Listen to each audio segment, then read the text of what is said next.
All right, it's 7:02. I think we can get started. I want to thank everyone for joining our program tonight. We are about to have an incredibly powerful evening together. My name is Maria Friedman, and I'm the Executive Director of the Rhode Island Coalition for Israel, or RICI for short, and we are co-hosting this webinar tonight together with the Atlanta Israel Coalition, AIC.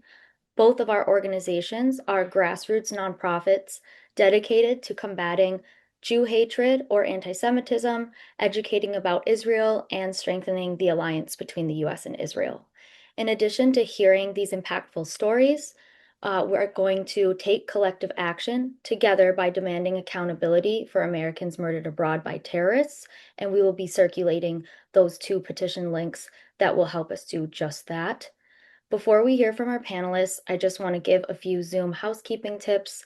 There's a button at the bottom of your screen called Q&A where you can submit questions. So please submit questions for any or multiple speakers throughout the presentation. And at the end, we will try to take as many questions as we can. Also, keep your eyes on the Zoom chat where we will be posting helpful links and ways for you to take action. Lastly, keep in mind that opinions expressed by the speakers may not necessarily reflect those of the co-sponsoring organizations. So with that, I'll turn it over to Cheryl Dorchinsky, which is the founding director of Atlanta Israel Coalition, to introduce our first speaker. Hi, everybody. Thanks again for being here. Tonight is going to be a very powerful night, and I appreciate everybody for being here. I appreciate our speakers, Mark Goldfeder, Tahar Toof, Arnold Roth, and Kathleen Lucan. We're starting tonight off with Kathleen Lucan, whose sister, Christine, was murdered in a terrorist attack. Kathleen, we'll need you to turn off mute, sweetie.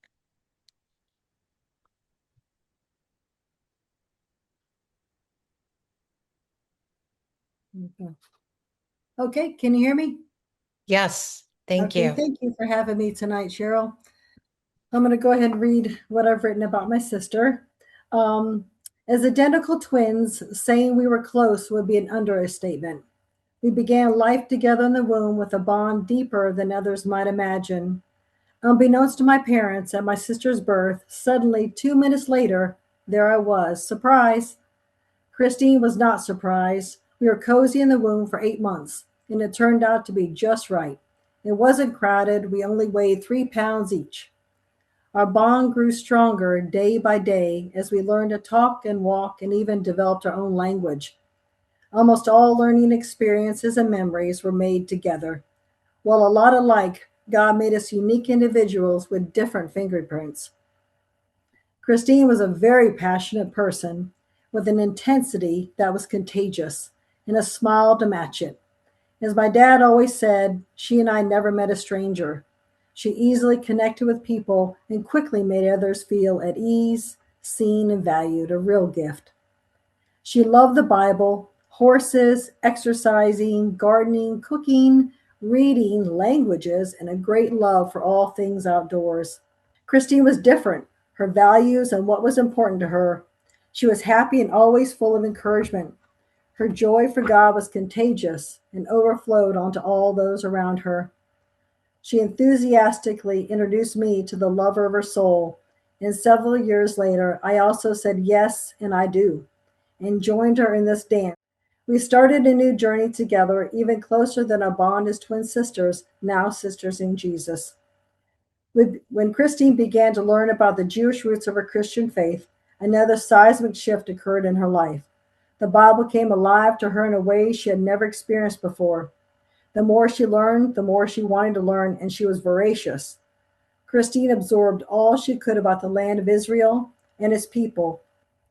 An opportunity arose to take a tour of Israel in 2007, and from that day forward, she was never the same. Christine was smitten. She fell in love with the land of the Bible, the places Yeshua walked, the culture, and the people. She even set her she even set her sights on learning Hebrew. She described how sad and heavy her heart was when she looked out the windows of plain departed Israel. She prayed earnestly and believed God called her to Israel. She dared to trust him as she journeyed towards her passion to live permanently in Israel. Christine loved the book of Ruth and quoted these words often from the book. Where you go, I will go. Where you stay, I will stay. Your people will be my people, and your God, my God. To explain how she felt about God's call to the land of Israel and its people. She began her faith filled journey with twists and turns, ups and downs, roadblocks, discouragement, and disappointments, all into the unknown. She was on her way to Israel by the way of the UK, a circuitous route, yet not dissuaded. She said one time she felt a bit like Abraham when God called him to leave his land and his people and to go to unknown land. She left her very secure federal job, her family, her country, her life, and all she owned to follow God. She didn't look back and was undaunted by the hardships. She set her face like flint, characteristic of her tenacity. Sadly, Christine's earthly life was taken in the land she loved. Christine had come across a poem called Gate of the Year by Minnie Louise Haskins only a few years before her passing. She cherished the words and said she hid them in her heart. Go into the darkness and put your hand into the hand of God, and that shall be better than light and safer than a known way. This is exactly what she bravely did. My heart grieves that I will not celebrate Christine's wedding day as she did mine. I didn't know it would be the last time I saw her. Tragically, it was. Her fervent prayer and desire was to marry a Jewish man who all live in Israel. I lost my best friend and womb mate, as she called us. I'd hoped we would grow old together and share this precious life God had blessed us with, but I'm so comforted that while we are apart now, I will see her again for all eternity. Christine's passion for Israel and his people didn't take her life. Her life was taken by evil men who have a visceral and irrational hatred for Jewish people. Christine loved, supported, cared for, and stood with his people. Her life was taken as one of them, not God's will, but the will of hateful men. I know Christine would have chosen, as I have, to forgive these men for taking her life. Unforgiveness only poisons me. They are in prison, whether walking free or behind bars. While knowing the release of Ayad by Israel was undoubtedly complicated and presumably weighed against the release of precious hostages, doing so led us to this place of crisis we are now in. Communicating with Tall and my family prior to the release would have given our families time to process the events that were unfolding, but sadly, there was no communication. Thank you. Thank you, Kathleen. I know it's not easy to talk about, and we appreciate it. So I'm going to go to Tal now, Hartouf. She is a tour guide, a musician, an artist, and an all-around incredible human being and advocate. And I guess I'm going to ask you, why is it so important, Tal, to get justice? You were there that day when these monsters Yeah, took these Christine's life. savages, this unforgivable deed. Well, in Judaism, there's something called mitzvat tzedakah, which is the commandment of charity.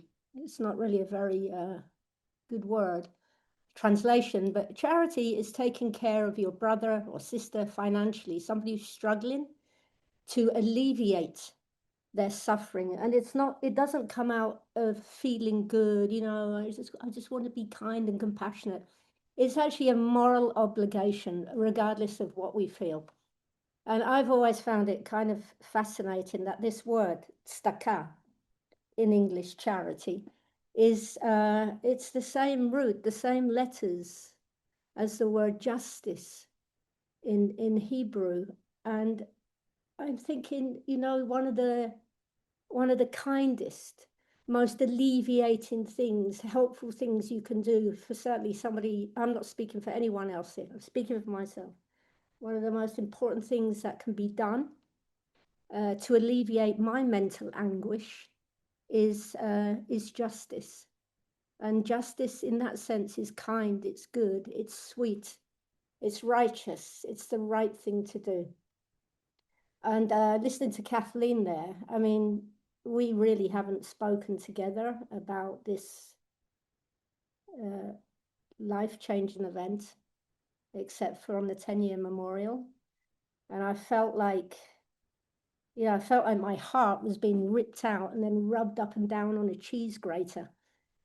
So Kathleen, thank you. That was very courageous of you to do this.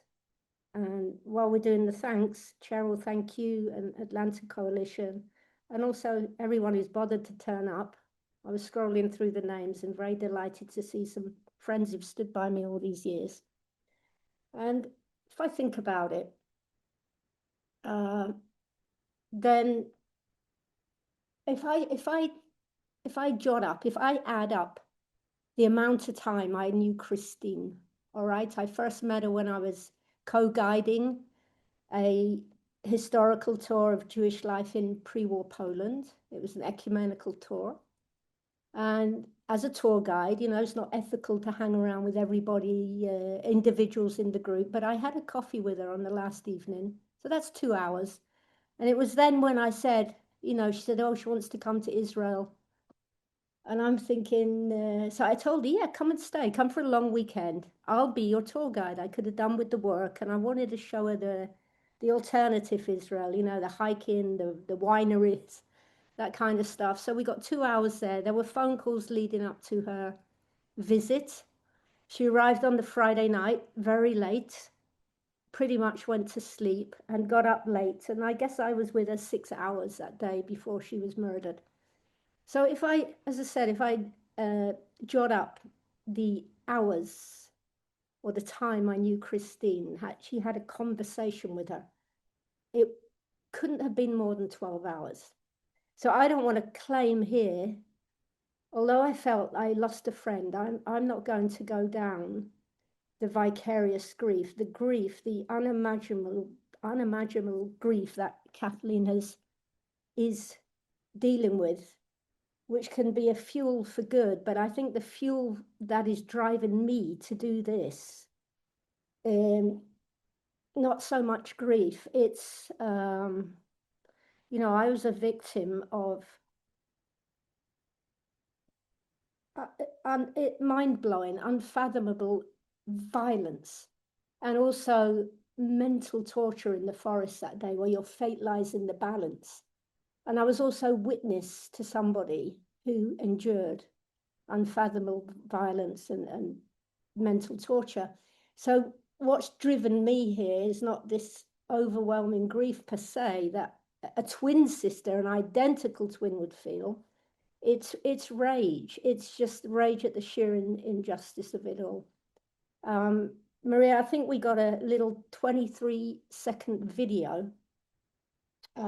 Yes. Can we play that and then I'll babble on?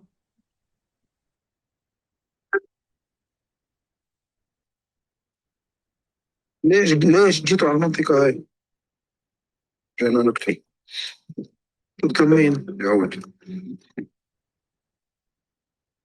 ليه؟ بس جينا نقتل. شو السبب؟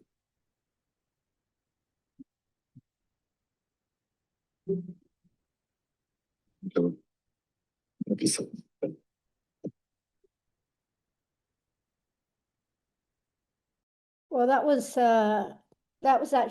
a real movie, right? That is taken from when the police took this savage back to the forest. They recorded everything, okay? Like where were the weapons, where, the confession. And look, on a macro level, that's a 23-second explanation of the Israeli-Arab conflict. Why did you kill? Oh, we just wanted to kill. Kill who? Jews. Any reason? No reason. And you don't need to read any other history book. This is that ongoing war, which is actually the name of Arnold's blog. And in that sense, Kathleen spoke. I'm listening to Kathleen. I mean, it's like we're from two different countries, two different cultures, two different creeds.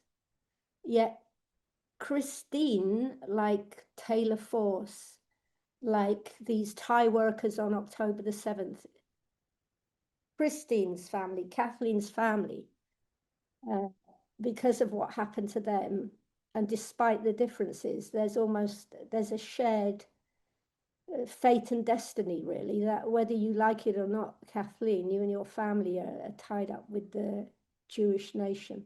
Just want to take you through a profile of this murder and where things stand today.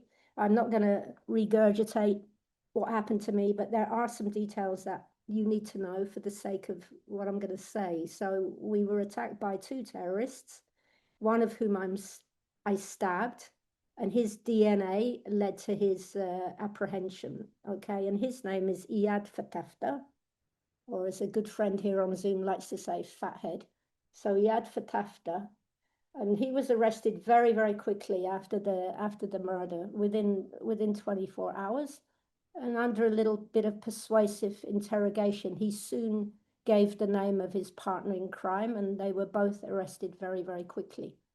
And in that interrogation, as with any interrogation of terrorists, they are asked who they affiliate with. That's how this society works. They all have a political, let's call it political, right? But an affiliation. They're either with Hamas or with Islamic Jihad or whatever. So Kifach Renimat, which is the one still in prison, he was affiliated with Hamas. Iyad Fatafta, the one who's been let out, he was affiliated with Fatah. And Fatah are the political party of the so-called moderate Palestinian Authority. Okay, this is the moderate. This savagery is the moderate. So he's Fatah. So they're sentenced. And what happens when these people are sentenced is that the Israeli prison society puts them in together with their other groupies, their other factions. So all the Hamas are together, all the Fatah are together. And indeed, they were put in together. And as you know, while they were in prison, while they are in prison, they receive a salary up to, I think, starting point $3,000 a month, which, by the way, for the non-Israelis here, $3,000 a month is double what people like myself get and other survivors of terrorism as a disability stipend. Okay, so I see the names on the Zoom. You know, I've been speaking about this for years, and that's what I did as soon as I was physically able to really stand up and get on a plane. I spoke about the salaries with limited success, just a couple of countries in Europe. And of course, President Trump on his first term passed the Taylor Force Act, which is amazing. And I'm talking now between the time they're incarcerated up until whatever year we're in now. So that was a big thing. I was doing the public speaking. And then one day, because I'm in Terror Town and it's a whole new social orbit, I met Arnold, who's going to speak to us in a minute. And I'd obviously, who didn't know about that terrible bombing and the murder of Arnold's daughter? And I remember coming away thinking, I mean, we're so terribly egocentric, at least I am, but I remember thinking, oh, if there's any consolation, at least my boys are still inside, all right? And that was going to change. Now, a couple of years after the sentencing, by the way, Iyad Fatafta was sentenced to 35 years life for the murder of Christine and 20 years for my attempted murder. The other one was sentenced to 120 years. He'd murdered before, he'd done attempted murders, a terrible CV. So they're both put in prison. And then one day the state attorney calls me and he says, you know what, Iyad Fatafta is appealing his sentence. I couldn't understand, and I had to go to the High Court. And basically the appeal was this, that, I mean, I had to see him again. And he was appealing the fact that he was given too many years. He wanted the life sentence given for Christine's murder. He wanted that taken away. Why? And quote, not verbatim because it was in Arabic.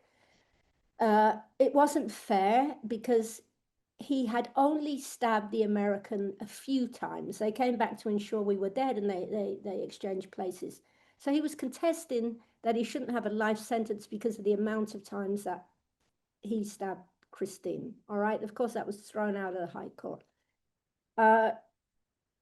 Trotting along a couple of years, few years, I think in 2017, I get all these weird phone calls from various people in important positions, and then the FBI call me, and I have to meet them just outside Tel Aviv. And they hand me an affidavit issued by the District Court of Columbia, stating that there is enough evidence, which would be forensic. It was all over me. His blood was all over me. It's all over the weaponry, which they dug out in the forest. There's his own confession. They proudly said, we want to murder Jews. They've proudly said in court they'd do it again. So you have the forensic evidence, his confession and my testimony. And in that affidavit, it says there is enough evidence this is 2017, should they ever be released in any future deal, there's enough evidence to arrest them. And that was a very powerful document to have. And okay, that's it. I've got that affidavit. Heaven forbid anything would happen, but at least they're going to get arrested. And at that particular time, I think in 2020, 3 years later, I decided to step down from public life. I didn't feel I couldn't do anything else about anything. And as you know, I changed my name and I started doing other things, which was very wholesome for me. And then October the 7th happened.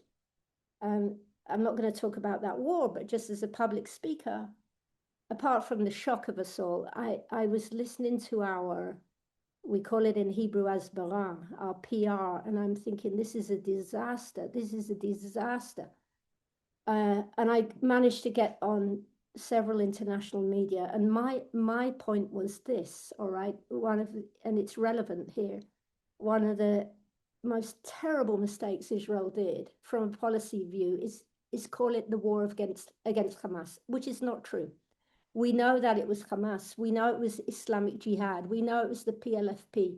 And we know it was Fatah, to which Iyad Fatah belongs. And it was these thousands of so-called innocent civilians.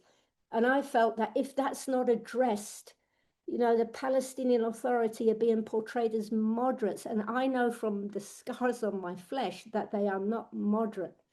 And I realized if we're going to present one side as moderate, then they're soon going to be fetching about a Palestinian state. And indeed, 2 years later, that's exactly what happened. And then we're jumping along to October 2025. The hostages are still in captivity, and talks of a deal and a painful price comes up, which is something I never understood the talk of a deal. I simply didn't understand why we didn't go to Qatar, like on the day of the war, and say, you're hosting the Hamas leadership, you funded Hamas, we'll give you 48 hours. I don't understand why we didn't do that. And so therefore I didn't understand this, how did we get to the point where we're making deals with these people? But nevertheless, the talk of a painful price. And I'm expecting, even though I've been here years, you expect some phone call, right, from some important authority. And I didn't find out that way. Kathleen actually said that. I found out that Iyad Fatah had been released. I found that out on Google.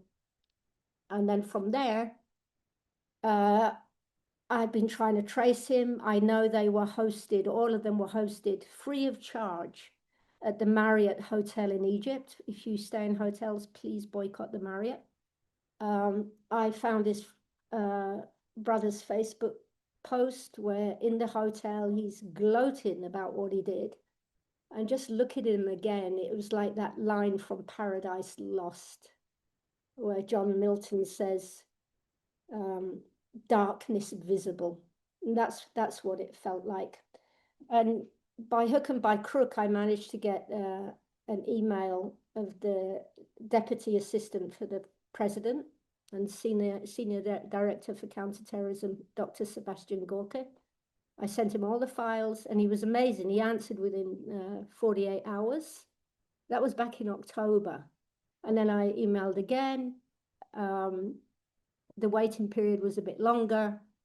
And the last email I got is something to the effect of, "Oh, we're working on this with an ironclad fist," but nobody's ever assigned me any liaison. There's no initiative there. And so my only outlet has been to basically troll American officials on social media. Name and shame. One would be like Leo Terrell, who's working to combat anti-Semitism. And when he was here, he just completely ignored me, although I got the Jewish lobby, spreading this stuff around, so to try and enforce a meeting, which was ignored. And I think my experience is actually what Arnold will tell us about now. So the only thing I know now is that he is, I spoke with intelligence a couple of days ago, and there's every reason to believe that he is still somewhere in Egypt. And that's why this, to go back to Cheryl, that was a long answer, Cheryl, to your question, but this is why justice is so important. This is the kind of savagery we're dealing with, the unforgivable savagery, and and it's a community obligation. It's what it means to be Jewish. May I say one more thing? It's like when I went for a walk in the forest that day, I mean, I always knew I was Jewish, no surprise there. But if I'm going to like metaphorically, what would you say? If I'm going to summarize what's happened to me over 15 years, I might have gone for a walk in the forest, but when I'm pulverized and nearly bludgeoned to death and I managed to stand up, I stood up as a Jew. I was no longer Jewish. I was the Menachem Begin Jew, one of 3,000 years of civilized history who will die for our ethics. And that's what I want to convey to you, my fellow Jews, and also for Christians on here, that we have a moral obligation to do justice. Thank you. Thank you. I think that message should go to everyone. And just to be clear, what Tal was trying to say was that these people have been paid to murder innocent people in Israel, these terrorists. And right now, one of them is free. So we've provided the links below. Please sign if you have any connections, anything that you want to do to help move the needle forward, contact me. Because united, I truly believe we can get anything done together. So now I'd like to introduce Arnold Roth. I wish I was introducing him for a reason other than the fact that he hasn't gotten justice for his beautiful daughter, who you could see in the picture. Her name was Malki, and she was murdered in the Sbarro bombing that took place in Israel. Arnold, thank you for being here. You've had a long road now that you've been fighting to get some justice for your daughter, to get these monsters, the monster, I believe she's in Jordan, extradited to the United States. Would you like to share a bit with us, please? And you're on mute. Thank you. Let me start by saying thank you to Cheryl and Maria and the organizations that have put together what is a classic of grassroots activism, precisely the kind of thing that the journey that I'm on and my wife and I have been on for years absolutely need, given the utter failure of the people who were paid to be leaders. We need more of this kind of an event. We're right on the eve of the 25th anniversary of the August 9th, 2001 Hamas bombing of the Sbarro pizzeria in central Jerusalem.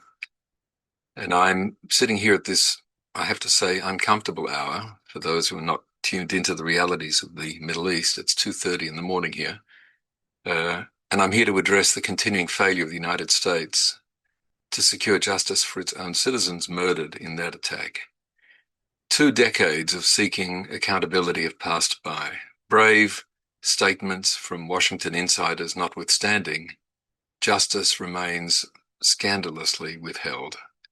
My 15-year-old daughter, Malki Roth, you can see her in the picture. We always called her Malki, an American citizen, a talented musician, a sunny, devoted young woman, was one of the 16 innocents killed when a guitar case bomb, I always refer to it as a human bomb because the bomb was carried on the shoulders of a man who went there to blow himself up, in order to kill other people, to murder other people.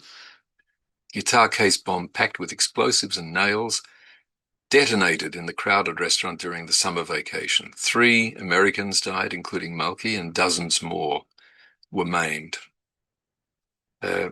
My comments here are structured, so I've just mentioned the anniversary, and I'm going to now mention the mastermind, the spearhead, the central figure.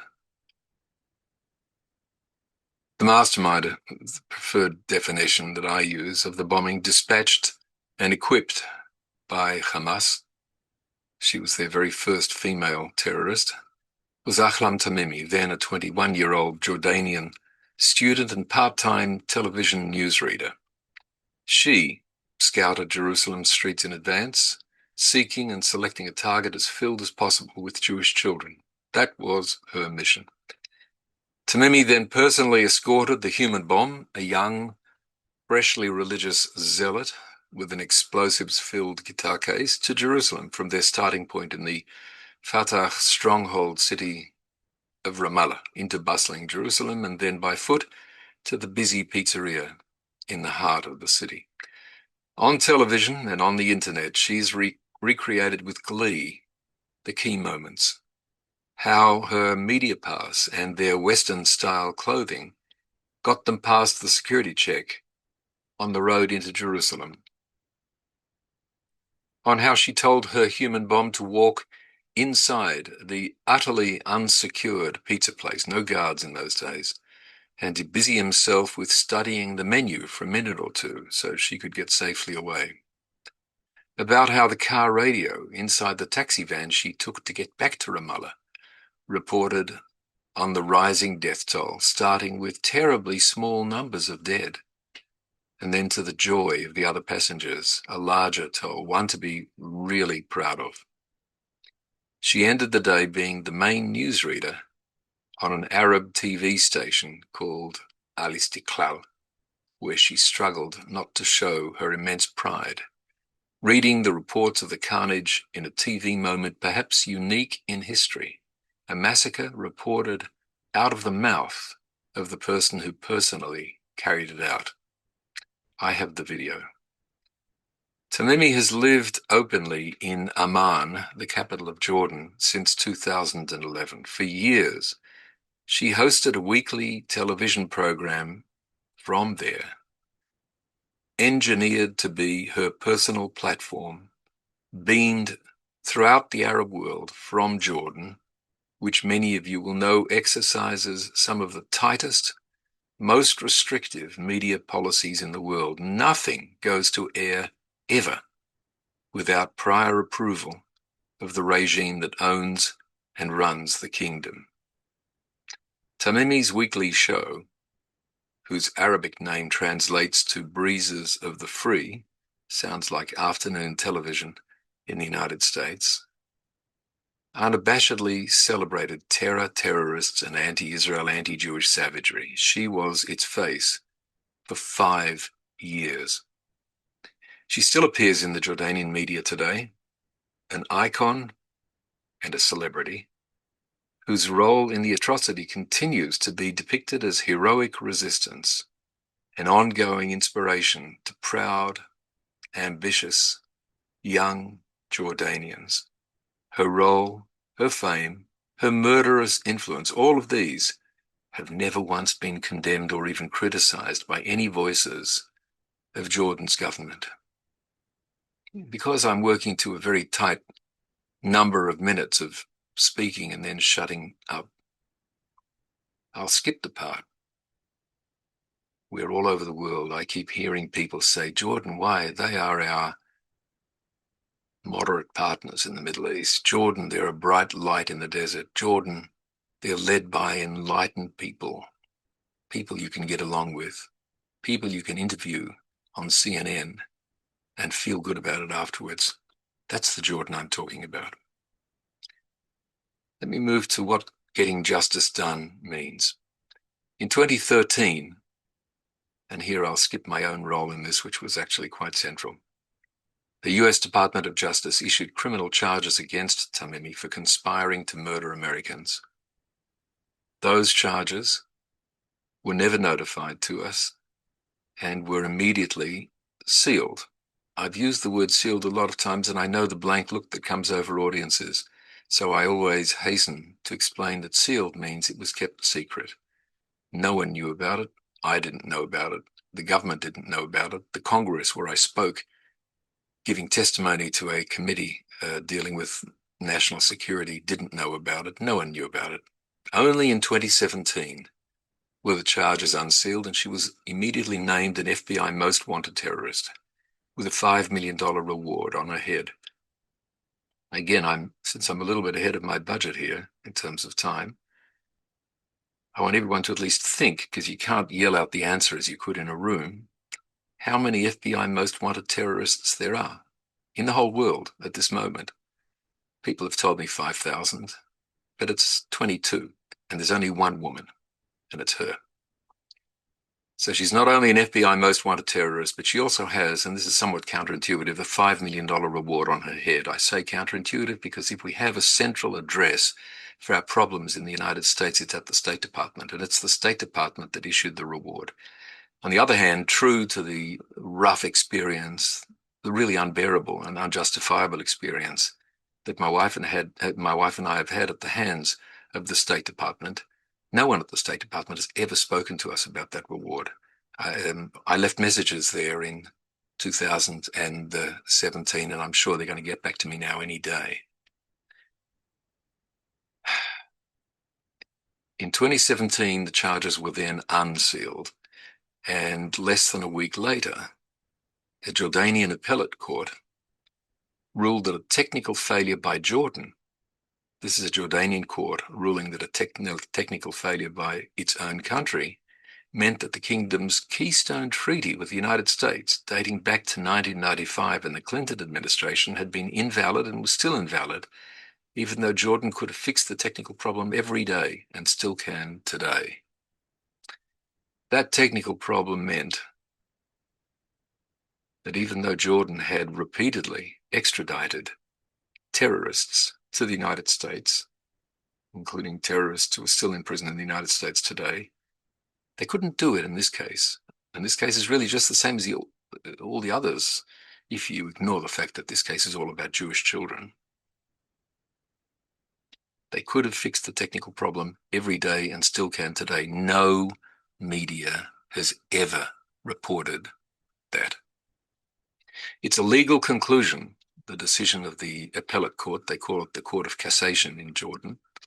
It's a legal conclusion that no lawyer practicing public international law, and certainly no court outside Jordan, takes seriously. But it's enough of a fig leaf so that Tamimi can be credibly treated as a free citizen, indeed as she is, inside Jordan and outside the reach of the US Justice Department and the FBI. Jordan and the United States have been extradition treaty partners since 1995. Jordan has routinely extradited terrorists under the so-called invalid treaty. Tamimi, a media veteran, remains free and famous, continuing to inspire violence in its most murderous form in ways that people not as endowed with media experience and capability as she is and has and does could get away with. The United States provides Jordan with generous military and economic aid at levels that place it at the very top of the taxpayer-funded ladder. Successive US administrations, including the current one, have issued occasional statements mildly urging justice. To be frank with you, I generally tremble as I say those words. The very notion of American officials mildly urging justice in a case as egregious, as shocking, as unacceptable, as outrageous as this one, it's very hard for anyone, but certainly for a father of one of the victims, to hand off in a calm and reasonable way without starting to foam at the mouth, which is the way I think most people look at me. I don't foam at the mouth. But justice has still not happened. Let me say a word or two about the heart of the problem. There's a deliberate policy choice in Washington that lies behind what I've just described. Geopolitical expediency is being allowed to override justice for American victims and the imperative of deterring further attacks. Justice should have been done for my daughter.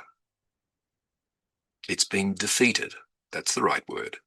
And no one is prepared to acknowledge that, let alone to consider why it's happened. There's almost zero discussion about the costs of letting Malki's killer remain beyond reach of the United States authorities. My wife and I have begged Congress, the State Department, the White House, and about 15 different acronyms here on the screen, to treat enforcement of the extradition treaty as a non-negotiable priority. Let me translate that into simple words. There's a treaty. Why is Jordan being allowed to trample it and violate it? That's exactly what's been happening. Justice for Malki and for the other Sbarro victims is a test of US resolve in confronting terrorism and defending its citizens, and don't allow any politician to raise any question about how accurate what I just said is. Thank you for being here in this webinar. The lawmakers, the leaders, the diplomats, the policy experts inside the Washington Beltway have failed for years to get this savage to US justice. Your participation here, your presence, and the growing awareness created by grassroots events like tonight's are our hope. Thank you very much. Thank you, Arnold. So, just to be clear, we've mentioned Jewish quite a few times on this call, but this is truly a humanitarian crisis. Christine Lukin was not Jewish. Taylor Force, who had a law named after him, not Jewish. Terrorists should pay regardless of what their victims' religions are. Now we're very fortunate to have Mark Goldfeder with us. He's the director of the National Jewish Advocacy Center. And I asked Mark if you can tell us a bit about yourself. And I really want to ask you, are these the first cases you've heard about this with, Americans who have been murdered by terrorists overseas? So first, I want to express again my sincere condolences to the families of the victims. May God bring you both comfort and justice. I'm going to talk quickly and frankly and without much emotion because, as you'll see, I believe that what we can do, what we need to do to get justice requires that. So everything the United States needs in order to arrest the people who murdered Christine and Malki already exists, and it has existed for years. There's a statute, Title 18, Section 2332. Whoever kills a national of the U.S. while that national is outside the U.S. may be punished by death. There's a court, the Federal District Court in Washington, and there's a judge who reads the evidence and who found probable cause in those cases. There's arrest warrants, they're signed, they're outstanding, they're unexpired. And there's a precedent out of that same courthouse on facts that are so close to Christine's, it's painful, where the U.S. did exactly this and they won. So what's never existed is the will. And that's not a gap in the law. That's, for some reason, a choice. And I'll tell you about a man named Zayed Safrarini. In 1986, Safrarini led the hijacking of Pan Am 73 on the tarmac at Karachi. He selected an American passenger, a young man named Rajesh Kumar, and he executed him, and he pushed his body down the stairs in front of the security forces. 20 people died before it was over. Pakistan caught him, and they tried him, and they sentenced him to death, which then became life, which in Pakistan turned out to be 14 years. But meanwhile, in Washington, D.C., a federal grand jury indicted him in August of 91, and the Justice Department did something that required no foreign government's permission at all. It sealed the indictment, and it just waited 9 years. And in the spring of 2000, when Pakistan began saying out loud that the term was nearly up, the prosecutors went to the district court, and they had it unsealed. And Pakistan released him in 2001. FBI agents arrested him the following day. Not in Karachi, in Bangkok, on his way to Jordan, because somebody at Main Justice cared enough to think about where he was going to run, and he bought a ticket to get there first. He pleaded guilty to all 95 counts, and he was sentenced to 3 consecutive life terms plus 25 years. So that's the whole trick, is getting somebody to show up. On the 15th of July, 2013, 13 years ago, yesterday, a magistrate judge in Washington named Deborah Robinson signed the criminal complaint and an arrest warrant for Ahlam Tamimi. for using a weapon of mass destruction against a national of the U.S., resulting in death. Again, as Mr. Roth explained, it was filed under seal, just like Safrani's. And on April of 2017, that same judge signed two more for the two men who murdered Christine. So people ask why Washington when Christine lived in Virginia. Again, Section 3238 of Title 18. When a crime happens outside the jurisdiction of any district, the venue lies where the defendant is arrested or where they're first brought. And when they've never been brought, the statute has a default, and the default is the District of Columbia. So the families are living inside of that rule. Now, these warrants have now been sitting in a drawer for 13 years and for 9 years, respectively. And they will keep because the murder of an American abroad is a capital offense, and an indictment for a capital offense can be found at any time without any limitation, no statute of limitations. Congress said that twice. Section 3286 separately removes limitation period for any terrorism offense that results in death. So you asked, has this happened before? Yes, unfortunately, it happens a lot.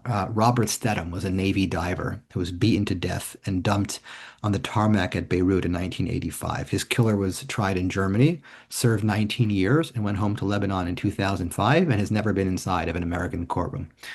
4 of the 5 Pan Am 73 hijackers are still at large. Leon Klinghoffer was shot in his wheelchair and pushed into the Mediterranean in 1985. So these families, unfortunately, are not singled out. But hold on to Klinghoffer for a second, because that name is actually the answer to the question everyone actually came here with, which is why has nobody helped in 25 years? Leon Klinghoffer's widow sued the PLO. In 1985, there was no federal statute that let an American sue a terrorist, and she got into court only because her husband happened to be murdered on navigable waters, and the PLO happened to keep money in New York. Now, in 1991, the Second Circuit held the PLO was not immune from suit, and Congress looked at how narrow that escape had been for him, and that's why they wrote Section 233, which is the civil terrorism statute the following year. Elisa Flato was murdered in Gaza in 1995, which Congress passed the Flato Amendment in 1996. The D.C. Circuit gutted in 2004, and Congress did it again in 2008 defense bill. Taylor Force, we mentioned before, he was murdered in Jaffa in 2016, and the Taylor Force Act passed in 2018. Ari Fold was murdered outside a shopping mall in 2018, and his widow's case is the reason why the Supreme Court now says that American courts have power over the PLO. Every instrument in the toolbox is named after somebody's dead child. Not a single one of them was the government's original idea. And I hate to say this, that the honest answer is why has nobody helped in 25 years? Nobody was ever going to help. And I hate to say this, but asking is not the right mechanism. These families are incredibly persuasive. You heard the story. They're not failing at persuasion. They're using the wrong verb. Don't ask. Right? Whose job is it to help here? Right? Department of Justice. It's their job. It's nobody else. You have to be precise here because when you're vague, that's what lets everybody get off the hook. FBI investigates, right? The charging decision belongs to the U.S. Attorney for the District of Columbia and to the Counterterrorism Section of the National Security Division, which is also where the certification package for the Attorney General gets assembled. Then there's an extradition request that's drafted by the Criminal Division's Office of International Affairs, and only then does the State Department come in, and its job is to hand the extradition package to the Foreign Ministry. The State Department is really, it's just a mail carrier, right? Justice writes the letter. So when Justice says, when State Department says this is a law enforcement matter, and Main Justice says, no, this is a diplomatic matter, they're both telling the truth and they're both lying. And that's how a case disappears for 25 years. Okay. Again, we mentioned Jordan said that its Court of Cassation ruled in 2017 that the 1995 extradition treaty was never ratified by Parliament and it can't be enforced. But as Mr. Roth explained, here's what they leave out. In 1995, under that same treaty, they extradited Iyad Ismail to the United States for bombing the World Trade Center. Right? Jordan left that out. In 2006, it extradited Mohammed Zaki Amawi. In 2015, Nadir Saada. Jordan left those out. The present king's father put it in writing that the treaty would be honored in a letter to Arnold Roth, that Arnold Roth had to sue the State Department under the Freedom of Information Act to even see that letter, right? Jordan left that out. Our own State Department said in a published report in 2018 that the treaty is valid as to this woman, if you can call her that, right? Jordan left that part out too. Now, I mean, there's an irony here that's actually worth 2 seconds. In 1985, a man named Fawaz Yunus hijacked an airliner out of Beirut and flew it around the Mediterranean and released the passengers. And then he held a press conference and he blew up the plane. And the 3 passengers were American. In 1987, the FBI lured him onto a yacht off of Cyprus with the promise of a narcotics deal, and then they arrested him and moved him to a Navy munition ship and then to Saratoga, then to Andrews Air Force Base. And the D.C. Circuit affirmed his conviction, and it held that American courts have power over a foreign national who hijacked a plane abroad based on nothing but the presence of American passengers. It was the first time an American court ever did that. Guess the name of the airline? Royal Jordanian. Just a fun little side thing. But all right, let me concede three things before we can talk about practical steps here, because I think people want to hear practical steps. How can you help today? First, nobody on this call can order a Jordanian judge to do anything, right? Extradition is a request. Any sovereign state can say no. Second is no. Most common question, these families cannot sue the government and force them to prosecute. The Supreme Court held in 1973 that a private citizen has no judicially cognizable interest in the prosecution of another person, and it held in a case called Heckler versus Cheney that an agency's decision not to enforce is presumptively unreviewable. So there's no courtroom where the Roths can make the Attorney General sign. Third, we cannot simply try her in absentia and be done with it, right? Rule 43 requires the defendant's presence. And in Crosby versus United States, 1993, the Supreme Court held unanimously that you can't try a defendant who was never there and that there's no fugitive exception into the rule. So someone would have to physically produce her, which is why everything I'm about to say is important. Okay. First thing you can do, you can put the man who walked out of an Israeli prison last October on the FBI's most wanted terrorist list, right? Tamimi's been on there since 2017, and the list has room, right? You can put a reward for justice bounty on him. We've offered $5 million for Tamimi since January 2018. Same program, same authority. For both of them, for Tamimi also, you can get their Interpol red notice restored. It was canceled after her family pressured Interpol, which means that her relatives beat our government at Interpol, which is not good. And you can certify and indict. Section 2332 requires the Attorney General to certify in writing that the killing which took place was meant to intimidate a civilian population. Again, these stories you heard are horrible. Two men bound two women, took a Star of David off one of their necks and stabbed them a dozen times each because he thought they were Jews. If that certification is hard for somebody, I want to meet that somebody. But here are four things that can actually move the government today, and I want to suggest we all do them. First is the money. There's a seam in the money here. In December of 2019, Congress legislated a very important sanction. Section 7055 cuts off assistance to the central government of a country that has notified the State Department of its refusal to extradite a person who's indicted for an offense punishable by life without parole. Now, Jordan takes roughly $1.5 billion a year. Why haven't they lost that money? Here's the thing. You have to read the trigger very carefully, right? It's a notification of refusal. The thing is, Jordan has never refused. Jordan says there's nothing to refuse because there's no treaty. So the country that says there's no treaty loses no money. So Amman really read our statute more carefully than we did. So don't write a new bill, a standalone bill that's going to condition aid on this treaty. It was actually introduced in 2022. It died without a vote, which is what happens to standalone bills. But the Appropriations Act passes every single year, whether anyone likes it or not. If you're going to lobby, here's what it is. Simple fix, change one sentence in the one that passes every year, which is make the trigger failure to extradite instead of confession of refusal. That's it.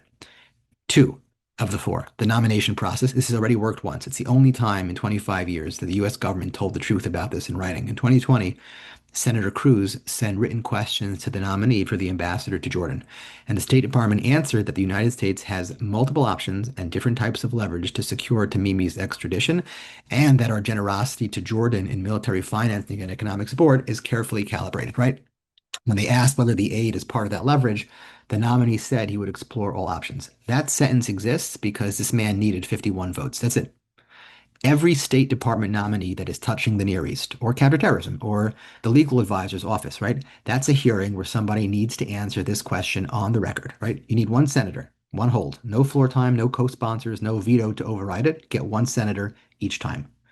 Number three, arms sales. It's the lever nobody really mentions, which is under the Arms Export Control Act, the executive has to give Congress 30 days formal notice before a foreign military sale. But what actually matters is what happens before the clock starts. So during the informal review, the State Department, as a practical matter, will not send a formal notification if there's a single member of Congress that has put a hold on it. One member of Congress. We should get 20, 30, 100, 200, right? Four, and this is part of, am I running out of time? This part's very technical, but I want the lawyers in the audience to hear it because it might be the most important. Congress passed something called the Crime Victims' Rights Act in 2004, after 2 decades of failed attempts at a victims' rights constitutional amendment. Basically, it gives victims of crimes enumerated statutory rights, 10 of them, and the two that are important here are A2, which is reasonable, accurate, and timely notice of public court proceedings, A5, the reasonable right to confer with the attorney for the government in the case, and A8, the right to be treated with fairness and with respect for the victim's dignity. Again, if you're a lawyer, you probably know that there was a very famous case recently involving the Epstein victims, and they said that if there's no prosecution underway, no rights attached. But here, there is a prosecution underway. It already exists. These rights exist. We should immediately file a Crime Victim Rights Act proceeding in district court. Okay? What will that get you? A few things. Now, the government will invoke D6, which says that nothing in the act should be construed to impair the prosecutorial decision of the Attorney General. Great. That's not what we're asking. But what it will get you is an order that directs the government to designate a point of contact for these families, who's required to confer with these families and provide status updates to these families, right? Again, discretion over whether to prosecute is untouched, but the duty to talk to the victims is what the statute exists. It's not okay that nobody makes these phone calls. That itself is important. By the way, they'll try to moot out the motion immediately by calling the families. Great, that's a win. If they do start doing their job, you won't have to do it.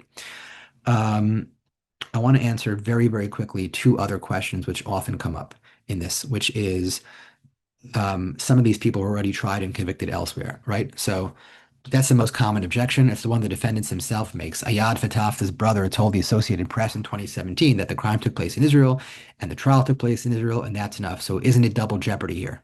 Right? And Tamimi has said the U.S. has no right to charge her for the same reason, double jeopardy. That is dead wrong, and it's not close.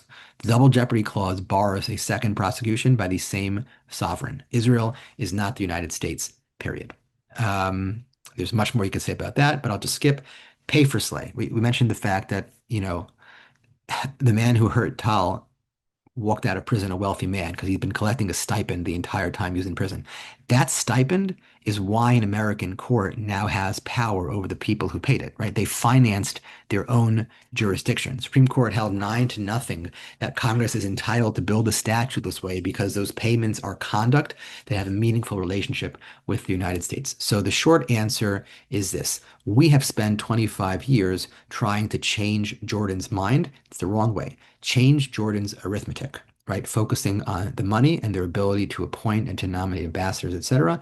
And again, I don't know that you'll get justice, but you might get responsibility and accountability because nobody extradites out of conscience. They extradite when the alternative gets too expensive.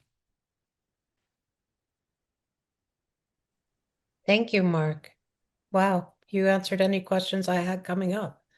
And I know, Arnold, I saw you were reacting to some of this. Have you heard this before? I'm going to pass. There's a lot to be said. All right.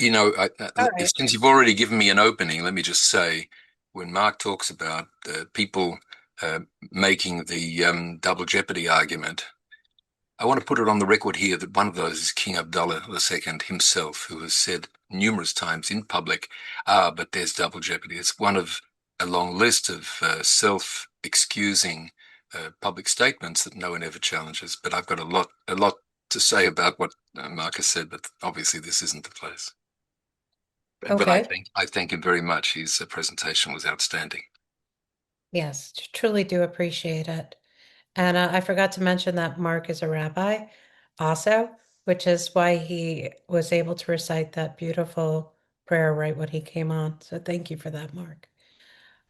We are going to take some questions from the audience. Remember, you have the ability to ask some questions. We can't take that too many because we're already running over, but I'll leave it to Maria to take your questions. Amazing. Thanks, Cheryl. The first question from Harry Block is, please ask Tal to comment, what does justice look like for her attacker, knowing he was recently set free? Well, just listening to Mark there, actually, I've never met Mark. It was like amazing. I'll have to listen to that like 12 times. But what justice means, Mark said a few times, it means death, right? Legally. And when I heard that, yes, my heart fluttered with a little bit of joy. I would love to see him, whatever, frazzled or hung or shot, I don't know what, injected, it really doesn't matter. So yes, I think that's the right thing to do. It's not, what do you call it? Not a deterrent. It's simply the right appropriate punishment for somebody who's taken someone else's life. Now, is it justice? No, not really, because it's not going to bring back Christine. It's not going to repair the destruction that's been inflicted upon Kathleen and her family or inflicted upon myself. I'm not going to get my health back or my mental health, or, life has changed in an extraordinary manner. So it's not going to make everything right, but there will be that sense of, yeah, that feels good. That feels right. It feels right. And I would really, I'd love to see him executed. I'd fly to America to watch it happen. So that's what it means to me. I don't think there's any alternative for murder in this case, meditated murder than execution. And hearing Mark say it means death, that's really lifted my spirits. That's been worth getting up for at 2 o'clock in the morning. And on that other note, because I know you're going to finish soon, I want to echo what Arnold said, that really this is such an important grassroots initiative that Atlanta Israel Coalition has done. And also everybody who's turned up, because I've been banging my head against the wall, and this is the way forward. So I just wanted to reiterate that gratitude to everybody who's come here and to you guys who've done it all. Great. Thank you so much for answering that, Tal. The next question is from Zach Baltimore. He says, Israel has been meticulously one by one eliminating the terrorists, especially the leaders who perpetuated the October 7th massacre. Why haven't they ever gone after the murderers discussed tonight? Who are you asking? I don't know that any of us are really, That's the answer. That's exactly yeah, the answer. we're Of not course, capable of answering. We don't know. at least in my case, I can say I'm as baffled as everyone else, except that I've been going after the people who don't know how to open their mouths. And even when you confront them, all you get is just double talk. And I'm sorry if I sound bitter. I haven't even started to sound bitter. Right. Okay, here is another question for Mark. Is there an organization already established to bring these actions you talked about? Who has standing to take these actions? Not that I know of in particular, but where the victim is deceased or incapacitated, the statute hands the rights to family members or the estate's representatives or anyone else that the court appoints as a suitable representative. So in this case, it would be mostly the family members or people who are hurt themselves. But, Okay, and I don't know if Mark, you would be able to answer this too. What is the status of U.S. prosecution of terrorists who murdered Americans on October 7th? ongoing. There's a task force at the DOJ. Okay, somebody else is also asking Mark if you can write out his your 4 recommendations. That would be amazing because then we could share that with all participants in our follow-up email. What you said was so powerful, and just like Tal, I also want to rewatch it several times. So that would be amazing. I want to be clear that, and Mr. Roth knows this better than else, some of these things have been tried before. Some of them I haven't seen tried yet, but I want to cautiously get your hopes up that maybe they could work, but they're not magic. Right. Okay, and then another question that came up from Andrea Grant is, can one of the speakers explain the circumstances of the actual terror attacker? Where, when, just more details. We're not doing that on this call. If you want to look up the links, there's plenty of information out there. But we definitely didn't want Kathleen to live through it again, or Arnold or Tal. So in respect to them, we cannot talk about exactly what happened. But trust me, it was horrific, and justice needs to be served. And so each of you on here, I encourage you, we're going to be downloading this on YouTube. Share it with everyone and anyone. And we're going to keep pushing forward. We're not going to abandon Arnold and Tal and Kathleen, and we're going to keep working to get justice. And each and every one of you can help do that. Yes, thank you. Another question is, has Kathleen, Tal, or Arnold spoken with U.S. Ambassador Huckabee or with Israel Ambassador Leiter? Arnold, I just follow everything Arnold does. If Arnold says, I've been trying to get these people for years, I've been trying to communicate, I always go to Arnold and say, hey, Arnold, I've got an idea. Why don't, and he says, Dal, I know. So I think Arnold is the go-to here. That's I've depressing. texted these people. I haven't texted Leiter, but I've texted Mike Huckabee. It's just been ignored from start to finish, really. Putting it that way is depressing, probably for other people in the audience, but certainly for me, because it's true what you're saying. I've met with all but one of the ambassadors of the United States to Israel in the years since Malki was murdered.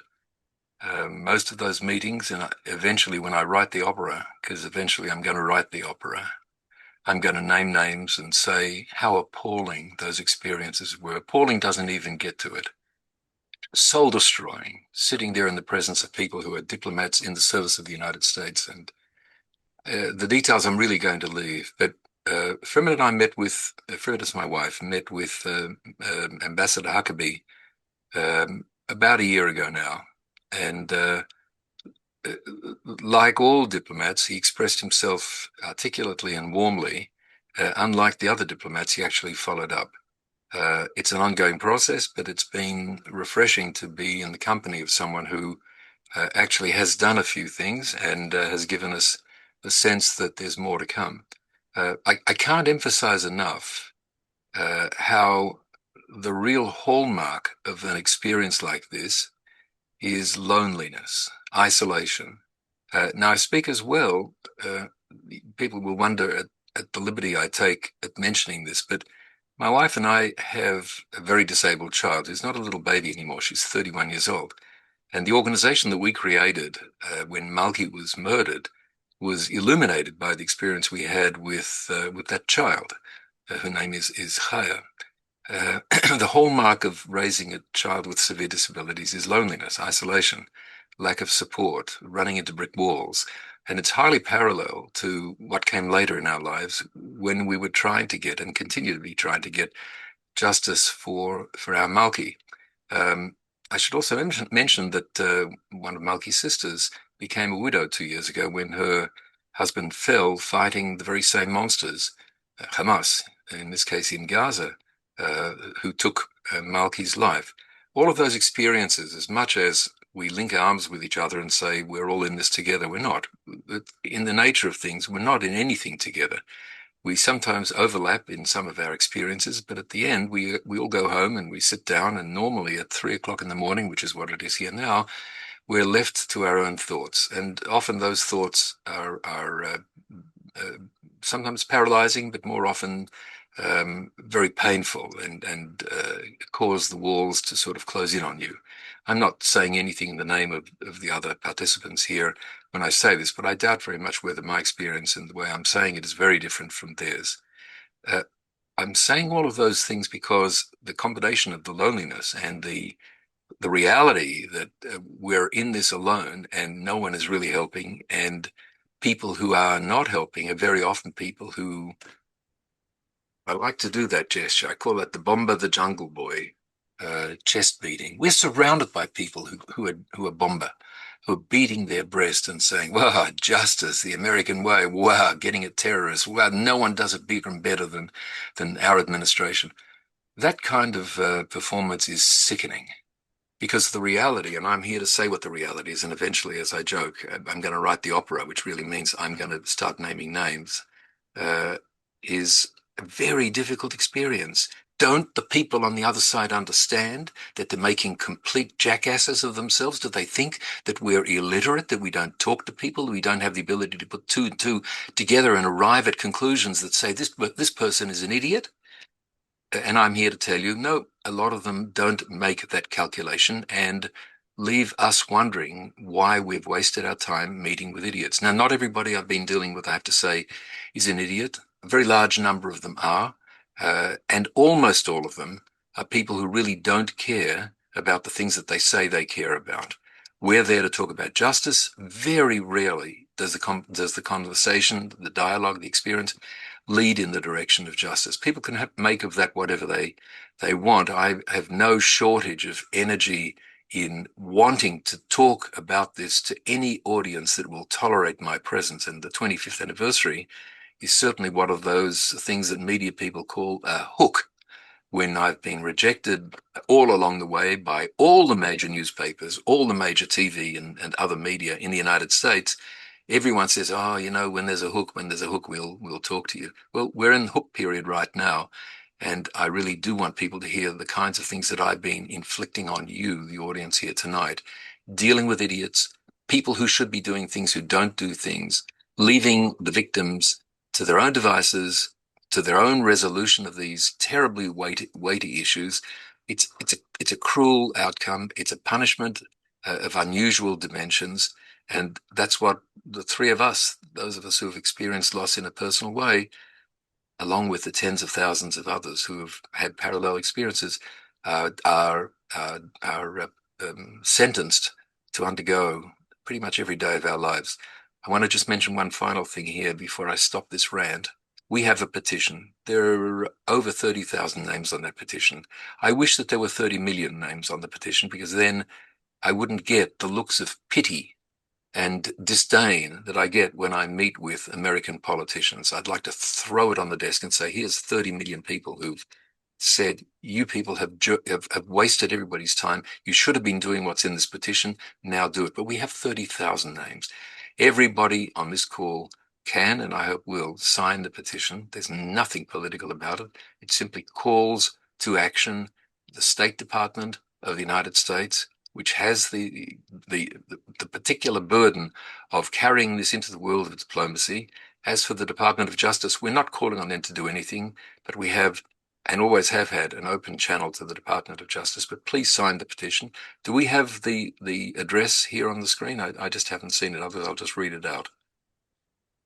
So I'll just say Yes, it. I've Change. actually shared the petition link throughout the chat for Okay, thank you. Malki Roth and also Christine Lucan. So those are in the chat, and I encourage everybody to take 30 seconds to fill it out and also share it with your networks, put it all over your social media. Like Arnold said, it is not political, but it is humane to demand accountability. And I also just want to thank Arnold, Kathleen, Tall for your bravery, continued bravery, sharing your story, and Mark Goldfeder for sharing your legal expertise.